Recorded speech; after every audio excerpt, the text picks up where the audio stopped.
আমাদের গ্যাস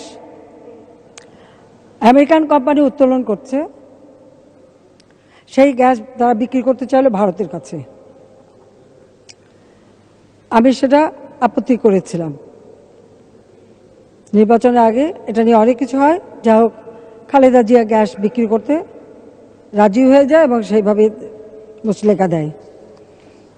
আমরা ভোট বেশি পেয়েছিলাম, কিন্তু সিট আর পেলাম না, সরকার গঠন করতে পারলাম না, কারণ আমি গ্যাস বিক্রি করতে চাইনি। তো বিক্রিটা করে কে? দেশকে করে গেছে তো খালেদা জিয়া, করেছে এরশাদ সাহেব, করেছে জিয়াউর রহমান, এরাই করে গেছে, আওয়ামী লীগ করে না। আজকে ভারতকে আমরা ট্রানজিট দিলাম কেন তার নিয়ে আপত্তি। ট্রানজিট তো অলরেডি দেওয়া আছেই। এখন ইসে থেকে ত্রিপুরা থেকে বাস চলে আসে ঢাকা, ঢাকা হয়ে কলকাতা পর্যন্ত যাচ্ছে। কি ক্ষতিটা কি হচ্ছে?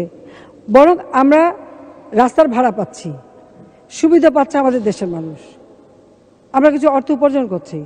আমরা আসামের নুমালীগড় থেকে পাইপ লাইনে তেল নিয়ে আসছি, পার্বতীপুর ডিপোতে সেই তেল আসছে। আমরা এখন এটাকে নাটোর পর্যন্ত নিয়ে আসব। কি ক্ষতিটা কি হয়েছে? বরং আমরা এই তেলটা সস্তায় কিনতে পারছি। আমার দেশের জন্য, আমার ওই অঞ্চলের মানুষের আজকে তাদের চাহিদা আমরা পূরণ করতে পারি।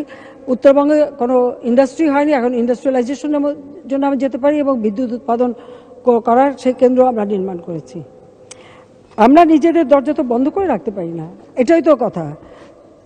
আমরা সারা বিশ্বের সঙ্গে একটা যোগাযোগ করছি। আমরা নেপাল, ভুটানের সঙ্গে ট্রানজিট পেয়েছি ভারতের।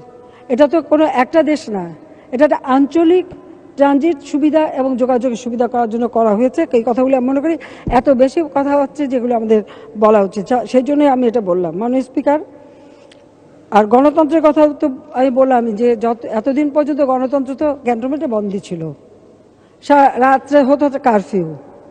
আওয়ামী লীগ সরকার গঠন করার পরই জনগণের গণতান্ত্রিক অধিকার জনগণের হাতে ফিরে এসেছে।